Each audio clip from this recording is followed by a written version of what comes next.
and welcome to Focus On. Today's focus is on career paths and the impact of the digital world. In this series of podcasts, we're going to be hearing from highly experienced businessmen and women about their career path and all things digital. Our guest today is Elton Boocock of Urban Media. Welcome, Elton. Hi, Karen.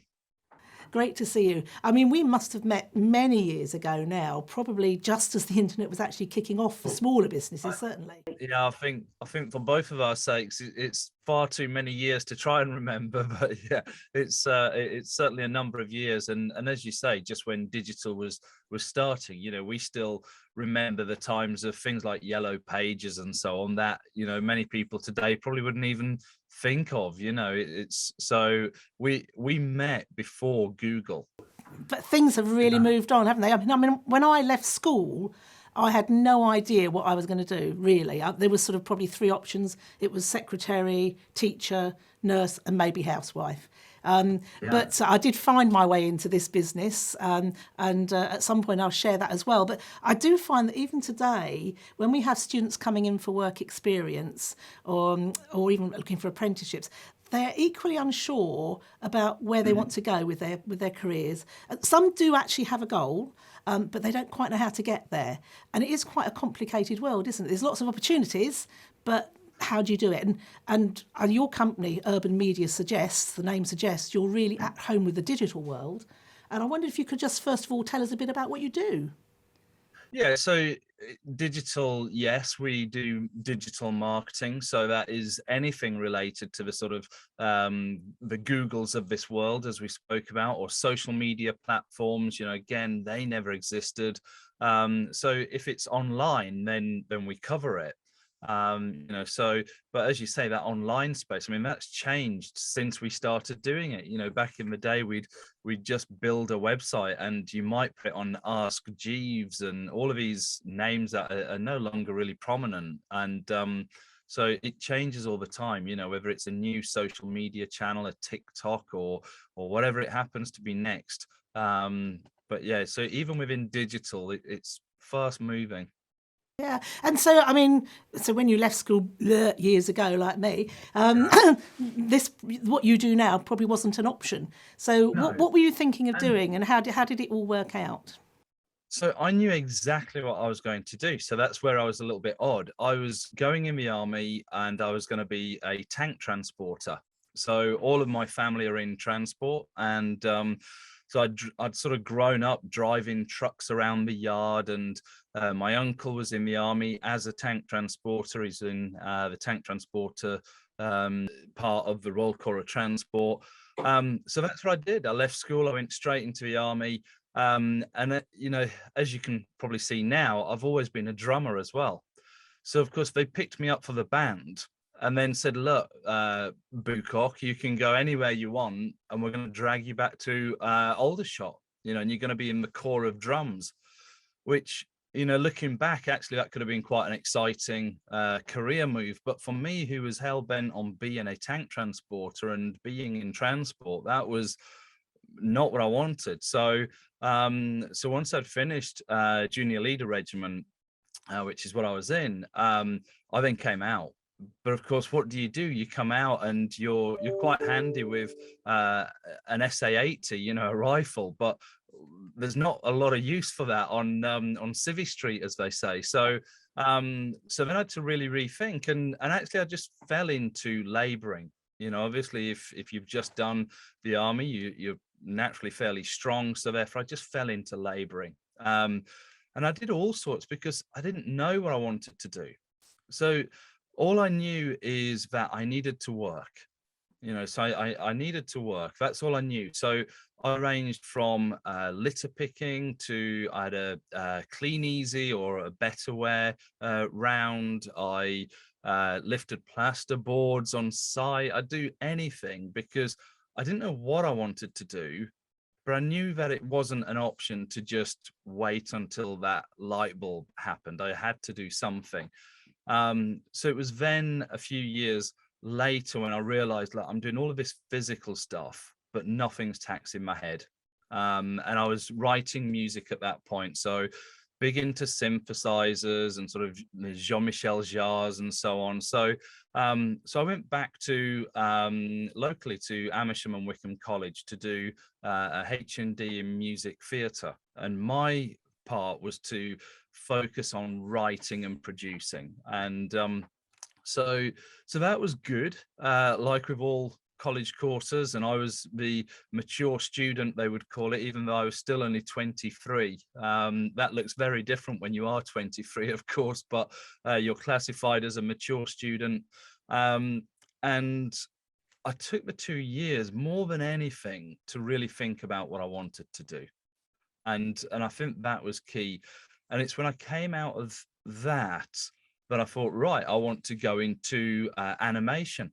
I was using, more similar, things more akin with what you guys do. I was using Lightwave 3D. So Lightwave at the time was being used for things like Star Trek. And so I was fascinated by all of that, and the ray tracing, which again back then was big. I mean, now it's just, you don't really hear people talk about ray tracing, but so I wanted to get into that. And of course, how do you do that when you've got no experience, no anything?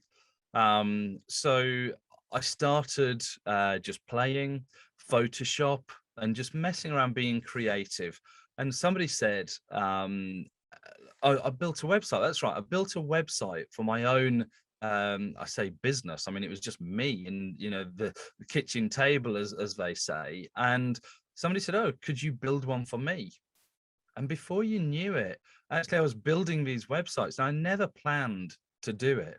It was just something that I was able to do. So I did it, and so that's really how I got into digital. It was a complete accident. If I'm being honest, I fell into it. So that was probably quite a different story to what you might have expected. I think you'd be surprised how many people that happens to, actually, or people have a very definite idea of what they want, but actually it turns out to be not what they actually want to do. They think it's going to be wonderful to be an engineer, for instance, but in actual fact, it doesn't really suit them.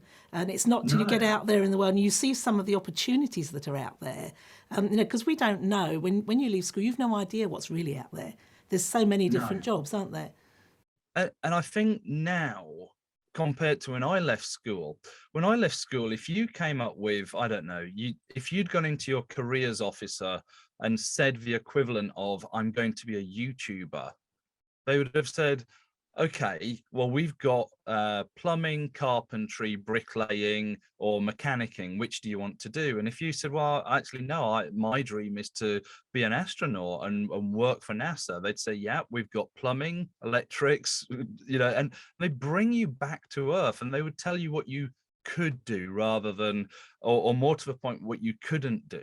That's what they were really doing, and they were channeling you. Whereas now, of course, we tell people, and I believe it to be true, that you can do anything. I think we miss out a little caveat, which is quite what it might take to do that anything. That anything won't just land for you. You've got to put in a whole load of effort. But I think we can truly do anything these days, whereas those opportunities weren't always there for everybody, sort of 30 years ago.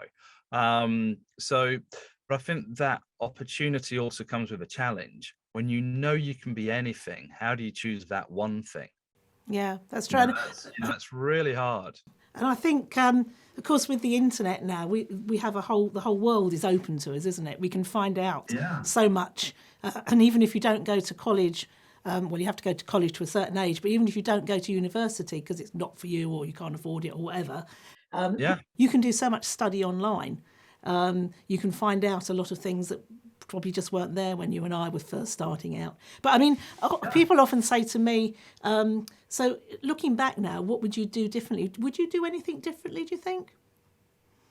I think look, hindsight's one of these strange things, because it's easy to say what you do differently, but would you have actually done it differently? Because you're always doing it based on what you know at the time.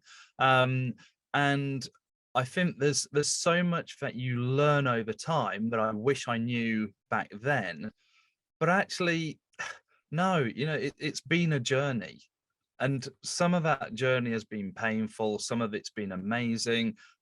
Regardless, it's a journey, and it's a story. And I'm not sure I'd have done anything different, but that doesn't mean I went straight to exactly what I wanted to do. It just means I appreciate the journey part of it, and every little bit has, has made me the person I am. It's made the company that it is. It all contributes, not just the nice bits. And I think that's an important point, because whatever the journey is, you learn something from all of it. And you can take You something, do. whether it's good or bad, you take something from it and hopefully move forward in a positive way. And I think Yeah. some of the, certainly the younger people that I've seen these days, they get very tied up on, like, for instance, I haven't got my exam results and it's the end of the world. It is Yeah. important, but it isn't the end of the world, because once you get out there and you've got a bit of experience doing something, the exams aren't as important as they were to you. No. So, and whatever happens, even if you're stacking shelves in a supermarket, you can learn about customer service, you can learn about logistics. There's all sorts of things that can take you onto a different route. So I think being positive, taking the positive Yeah. out of it. Yeah, I really believe that. I think what you can do in any job is be the best that you can be. So when I was litter picking for the council. That's one of my jobs, privatized, but essentially the council streets. And when I'd walk down a street, I wanted to make sure there wasn't a single piece of litter, because that's something about you. You're learning about you. You're setting your standards, and therefore you apply that to everything you do. Now, later on in your career, that might be you are putting on the Olympics opening. That might fall on your shoulders. Well, guess what? You do exactly the same. You just do the very best that you can do. And I'd far sooner somebody enjoy being the best at what they can be in the thing that they do. That's way more important than actually anything else. What you do isn't necessarily important. It's whether you want to do what it is you do. And also, I Yeah. think So, enjoying what you're doing as far as you yeah. can. I mean, I would hate to be in a job that I didn't enjoy doing. We have moments that we don't enjoy, because we all do. But overall, I still love doing what we do. And, Yes. I can't, I think being stuck in a job that you really don't like at all must be awful. Yeah. Now, and I think this is a key lesson. I was talking to somebody recently, and they are sort of stuck in the position at the minute where then they don't know what job to apply for, because they don't know what they want to do. And I said, look, here's what you do. Go and get a job. Doesn't matter what the job is. Go and get a job. And then from there, work out whether it is the thing that you like doing. And if it's not, while you're still in that job, learn everything you can, all the stuff that's not related to that job as well. So the things about being your best, being on time, all that stuff that just applies to every job. But then be looking around for what it is you really want to do, and then try that one out. And if you get in the same position, so you're now in a job again, learn from it, learn that it's not the thing you want to do by all means, and then move on. And I think as long as you do that the right way, I think most employers actually are fine with that. I know we had an apprentice once, and he came on obviously to do digital marketing, and realized by the end of it he actually wanted to do recruitment. So we had the conversation, and I said, look, I mean, very caring guy, and he wanted to help people who otherwise wouldn't get jobs. That's what he really wanted to do, not the big bucks recruitment agent, that sort of typical character. And I said, look, I want you to do the thing that makes you happy. I don't want you to be here just because you've done your apprenticeship here. I want you to be here if it's the thing that makes you happy. And that And has so, a knock-on effect for the business, doesn't it? Because if they're happy and engaged in what they're doing, they're going to work better for the business as well. Yeah, yeah, correct. Yeah. So I think that's really important. Yeah, that's really good advice, actually, I think, and hopefully some of our listeners will take that to heart. do the best that you can in whatever job you've got, but just be doing something rather than standing still. Because I do see a certain amount of inertia sometimes because they just don't know, well, it's not what I want to do, but just do it. Because you don't know and you don't know who you're going to meet when you're doing it either. So you might meet that person who's going to be the one that's going to point you in the right direction. And you'll pick up all of these natural mentors that come along. Most of the people I would call mentors in my life, I didn't apply to them to be my mentor, and they didn't apply for me to be a mentee, as it were. It just happens. We meet these people that we learn so much from, but you can't meet them if you're still waiting to start your journey. Start the journey. You can refine the journey at any point, but start the journey. That's great. And that's really useful. I've come on to, time goes so quickly when you're in these great discussions, but we've come on to our soapbox moment. And this is an opportunity to either have a rant or to have a praise of something. What's your bee in your bonnet, or what's your moment of thankfulness that you'd like to share with us? So it probably is more of a bee in the bonnet, but I think it's an opportunity, and it really strikes to actually all of what we're talking about. And that is, I do think we need to prepare young people for this world of work, or this adult life, whether it's work or not work, far better than we do.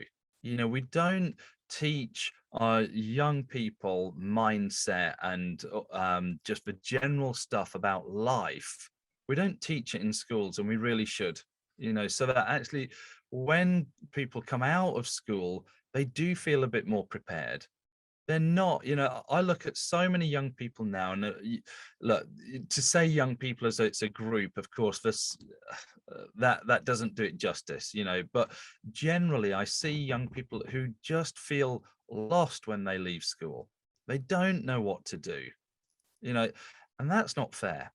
That's not fair. We need to be better. We need to be educating better on things like mindset, things like career, because ultimately those exams, as you said, a few years in, they're not going to mean too much, but this stuff stays with us for life. And that's the one thing I wish I'd known a lot sooner in life, how to manage me. Yeah. So, no, that's really good, actually.